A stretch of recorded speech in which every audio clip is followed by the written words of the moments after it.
तपाईको बोली हाम्रो आवाज तपाईको युगवाणी देखो तथ्य शीघ्र समाचार विश्लेषण विचार युगवाणी देखो विकासमा सहभागिताका लागि युगवाणी देखो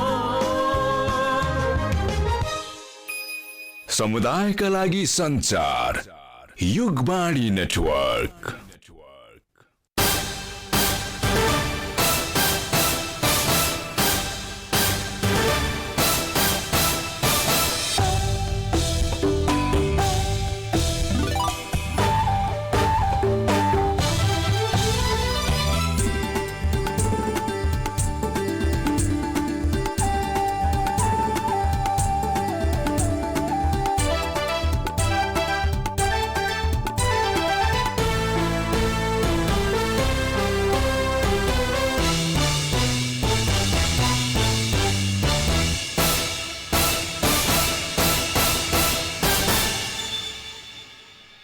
नमस्कार। युगवाणी मिडिया नेटवर्कले राजधानीमा तयार पारेको बिहान 11:30 बजेको खबरवाणीबाट प्रज्वल साके र अनुषा सहरको खबरवाणी काठमाडौँमा रेडियो उपत्यका 87.6 मेगाहर्ज र रेडियो उपत्यका.com.np मार्फत सुनिरहनु भएको छ। खबरवाणी सुरु गरौं मुख्य खबरका शीर्षकबाट।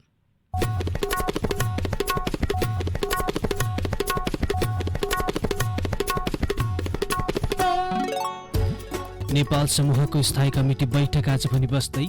गण्डकीका मुख्यमन्त्री पोखरेलद्वारा सचिव र मन्त्रीलाई 17 बुँदे निर्देशन। जसपाको आधिकारिकता विवादबारे निर्वाचन आयोगले आज टुङ्गो लगाउँदै। ट्युनिसियाका राष्ट्रपतिद्वारा संसद भङ्ग, प्रधानमन्त्री बर्खास्त। र आइपिएलका बाँकी खेल 19 सेप्टेम्बरदेखि युएईमा हुने। ओ माय गॉड विनिता, तिम्रो घरमा त अल्ट्राटेक ब्रान्डको सामान मात्रै पो देख्छु। हो नि, हाम्रो घरमा त अल्ट्राटेक ब्रान्डका घरायसी सामानले भरिएको छ। बलियो र टिकाउका साथै भरपर्दो सेवाको लागि ढुक्क छु। त्यही त, kitchen chimney, cooking range, oven, fridge, induction चुलो, इन्फ्रारेड चुलो, स्ट्यान्ड फ्यान, वल फ्यान र आरो फिल्टर पनि रहेछ। यो आरो फिल्टरमा त तातो पानी र चिसो पानी पनि आउँछ। अनि तरकारी फलफुल पखाल्न डिटक्सिफायर पनि छ। म पनि आजै अल्ट्रा सोरुम जान्छु र सबै सामान लिएर आउँछु। कहाँ जाँदा उचित होला? अल्ट्राका घरायसी सामान देशैभर उपलब्ध छ। नजिकैको डिलर तथा डिस्ट्रिब्युटरमा जाने नि। For more details, visit www.ultragroup.com.np. Phone number 014117043 4117143. World Trade Center, 2nd floor, Tripureshwar. For dealer and distributor, 9851 000 505, Ultra Group. Yugvani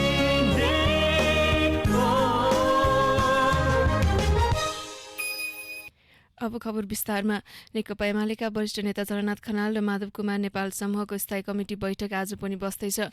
हिजो सुरु भएको बैठकमा आज पनि पार्टी एकताका विषयमा बैठक केन्द्रित हुने बताइएको छ। हिजोको बैठकमा बोल्ने अधिकांश स्थायी कमिटी सदस्यहरूले पार्टी एकता गरेर अघि बढ्नुपर्ने सुझाव दिएको नेता रघुजी पन्तले जानकारी दिनुभयो। बैठकमा कार्यदलले सहमति गरेको 10 बुँदे प्रस्तावमा पनि छलफल भएको थियो। कार्यदलका संयोजक समेत रहनुभएका नेता भीम रावलले 10 बुँदे प्रस्तावबारे जानकारी दिनुभएको हो।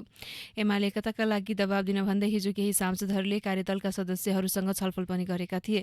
उनीहरूले पार्टी एकताका लागि 10 बुँदे सहमति कार्यान्वयन गर्न आग्रह समेत गरेका हुन्। पार्टीको विवाद समाधानका लागि गठित कार्यदलको 10 बुँदे सहमतिपछि एमालेको बैठकले कार्यदल भङ्ग गरिसकेको छ। गण्डकी प्रदेशका मुख्यमन्त्री कृष्णचन्द्र नेपाली पोखरेलले प्रदेशका मन्त्री, मुख्य सचिव र सचिवलाई 15 बुँदे निर्देशन दिनुभएको छ।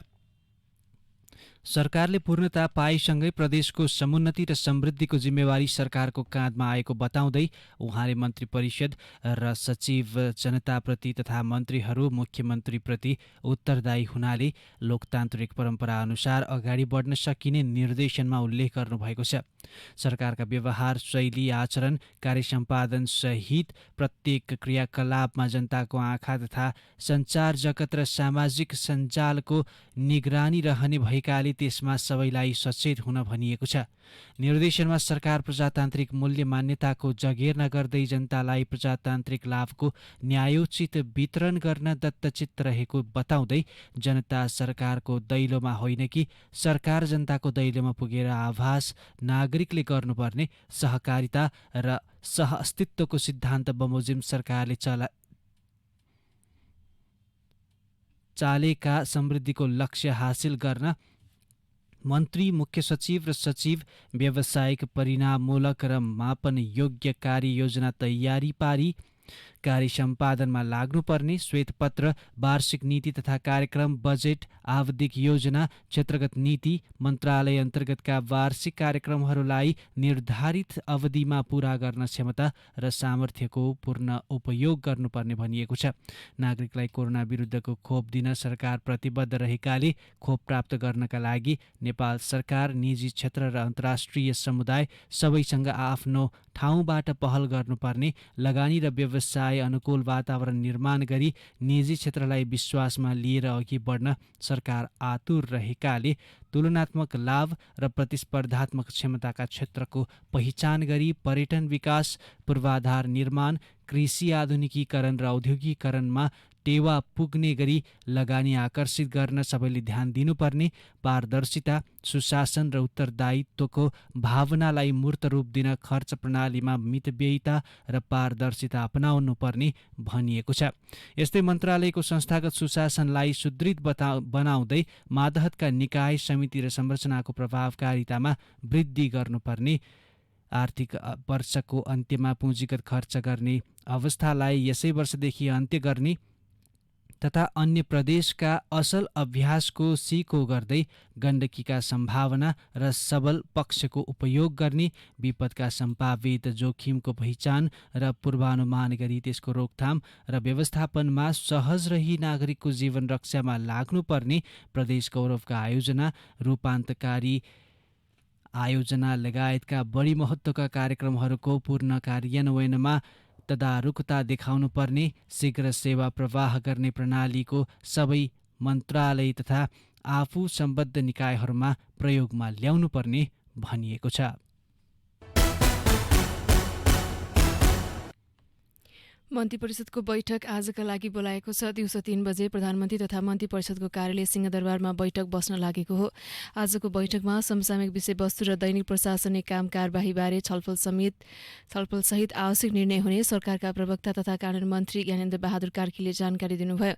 आइतबार माथि प्रधानमन्त्री शेरबहादुर देउवाले एक राज्य मन्त्री थपेर मन्त्री परिषद विस्तार गर्नुभएको थियो। निर्वाचन आयोगले आज जनता समाजवादी पार्टी जसपा नेपालको आधिकारिकताबारे निर्णय गर्ने भएको छ। आयोगले निर्णय गर्नु पूर्व दुवै पक्षका कार्यकारिणी समितिका सदस्यलाई नागरिकता सहित उपस्थित हुन भनेको छ। आयोगले जसपा विवाद समाधानका लागि कार्यकारिणी सदस्यको हेड काउन्ट गरी पार्टी आधिकारिकता सम्बन्धी निर्णय गर्दैछ। निर्णयको सम्भावित परिदृश्यसँगै जसपा अध्यक्षद्वय उपेन्द्र यादव र महन्त ठाकुर समूहले छुट्टा छुट्टै बैठक राखी रणनीति तय गर्नमा जुटेका छन्। यादव पक्षले आइतबारदेखि नै आफू निकट कार्यकारिणी समिति सदस्य तथा सांसदलाई गोदावरी भिलेज रिजोर्टमा राखेर प्रशिक्षण दिएको छ।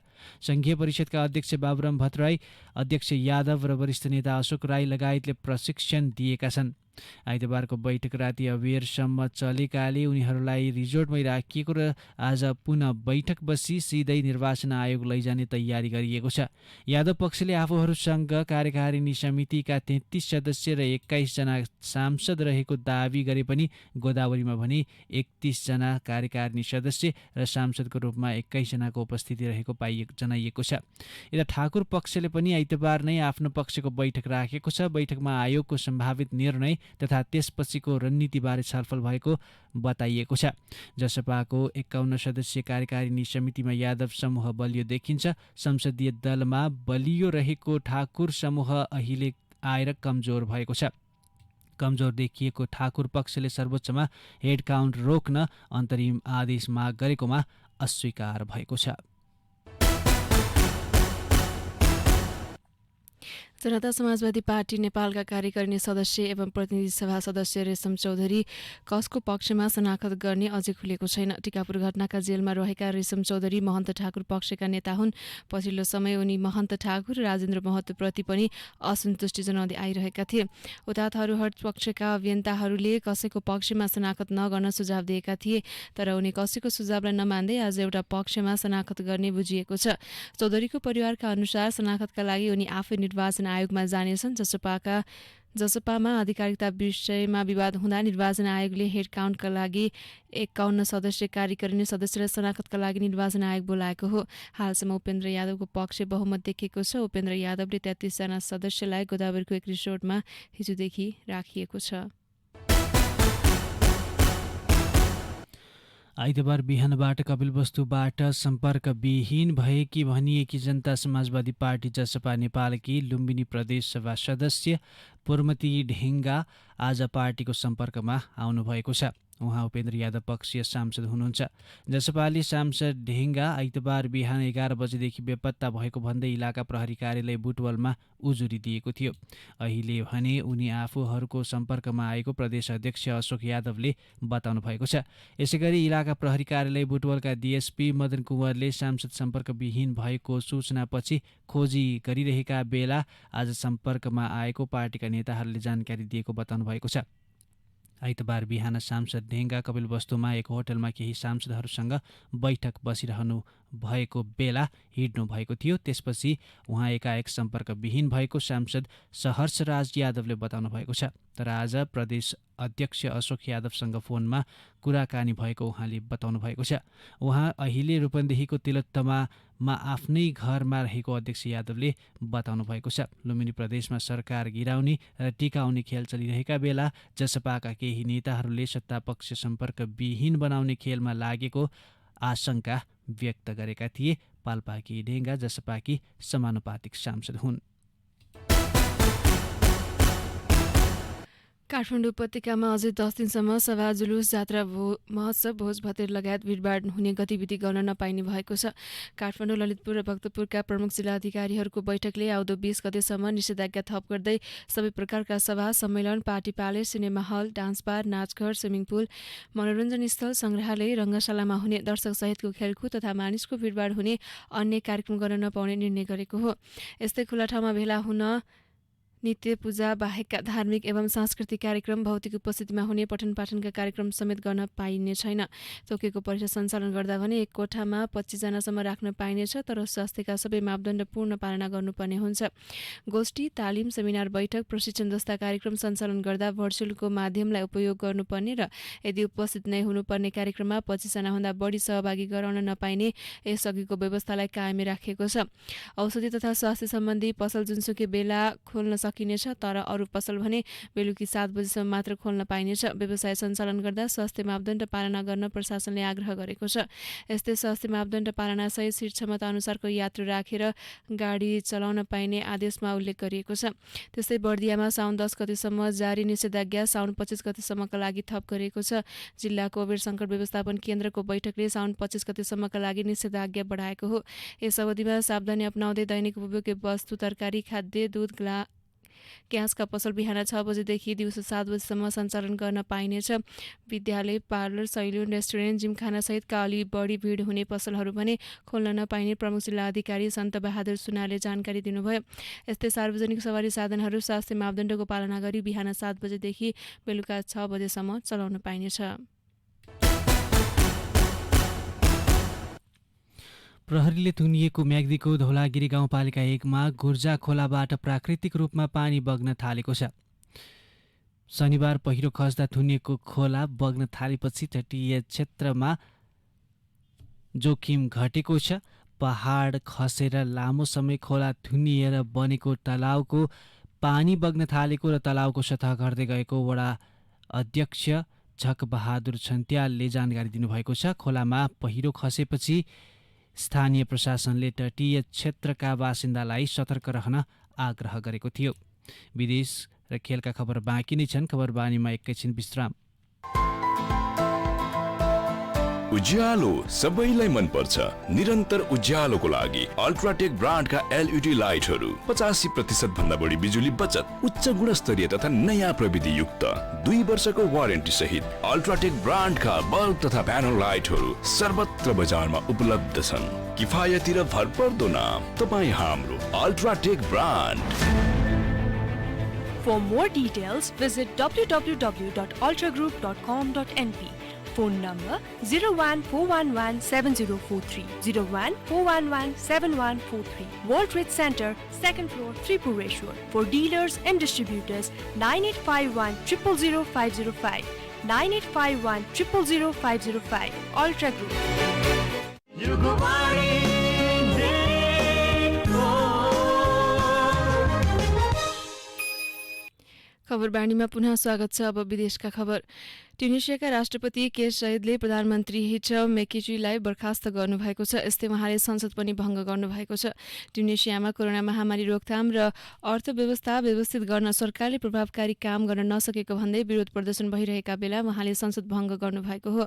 ट्युनिसियामा भइरहेको प्रदर्शन हिंसात्मक बन्दै गएको छ। देशमा शान्ति कायम गर्न यो कदम चालेको राष्ट्रपति सैयदको प्रतिक्रिया छ। उहाँले संविधान अनुसार नै नयाँ सरकार गठनका लागि प्रधानमन्त्री बर्खास्त गरेको दावी गर्नुभएको छ। अब खेल। कोरोना महामारीको दोस्रो लहरका कारण स्थगित भएको Indian premier league IPL cricket आगामी 19 सेप्टेम्बरदेखि सुरु हुने भएको छ। बाँकी खेललाई दोस्रो फेजका रूपमा संयुक्त अरब इमिरेट्स युएईमा खेलाइने भारतीय क्रिकेट कन्ट्रोल बोर्ड बीसीसीआईले जनाएको छ। फेज 2 को पहिलो खेल 19 सेप्टेम्बरमा मुम्बई इन्डियन्स र चेन्नई सुपर किङ्स बीच हुनेछ। दुबईमा 13, शारजाहमा 10 र अबुधाबीमा 8 खेल सहित 31 खेलको तालिका बीसीसीआईले सार्वजनिक गरेको छ। बीसीसीआईका अनुसार अक्टोबर 10 मा नकआउट राउन्ड सुरु हुनेछ। 10 अक्टोबरमा क्वालिफायर 1, 11 अक्टोबरमा एलिमिनेटर र 13 अक्टोबरमा क्वालिफायरका 2 खेल हुनेछन्। फाइनल खेल 15 अक्टोबरमा दुबईमा हुनेछ। आइपिएल क्रिकेटको 14औं सिजन गत 9 अप्रिलमा भारतमै सुरु भएको थियो। कोरोनाको दोस्रो लहर तीव्र रूपमा फैलिएर खेलाडीमा समेत संक्रमण देखिन थालेपछि 4 मेमा आइपिएल स्थगित भएको थियो। खबरबाणीको अन्तिममा मुख्य खबरका शीर्षक फेरि एकपल्ट।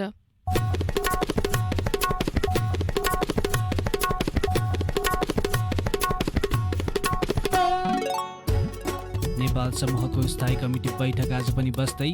गण्डकीका मुख्यमन्त्री पोखरेलद्वारा सचिव र मन्त्रीलाई 17 बुँदे निर्देशन। जसपाको आधिकारिकता विवादबारे निर्वाचन आयोगले आज टुङ्गो लगाउँदै। ट्युनिसियाका राष्ट्रपतिद्वारा संसद भङ्ग, प्रधानमन्त्री बर्खास्त।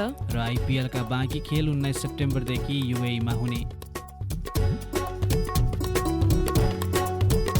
युगबाणी मिडिया नेटवर्कले राजधानीमा तयार पारेको खबरबाणी अहिलेलाई यति नै। हामीलाई सुन्दै रहनुहोला। नमस्कार।